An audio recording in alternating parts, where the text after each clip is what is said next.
আমরা এখন অরুণাচল প্রদেশের সেলা টানেলের মধ্য দিয়ে তেজপুরের উদ্দেশ্যে রওনা হয়েছি তাওয়াং থেকে। এটি বিশ্বের বৃহত্তম দ্বি-লেনের সুড়ঙ্গ। এটি সেলা টানেল নামে পরিচিত। এটি 13,000 ফুটেরও বেশি উচ্চতায় অবস্থিত।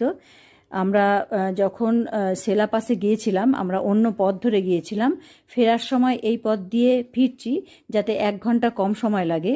আমরা কিন্তু যাতায়াতে সেনাবাহিনীর অনেক গাড়ি দেখতে পাচ্ছি, তারা এই পথ দিয়ে যাতায়াত করে। এই পথটি নিরাপদ এবং নির্ভরযোগ্য পথ। আর যেহেতু এই পথ পাহাড়ের মধ্য দিয়ে প্রবেশ ও প্রস্থান, সেই জন্য প্রতিটি পর্যটকদের ভয় মিশ্রিত একটা আনন্দ তো থাকেই।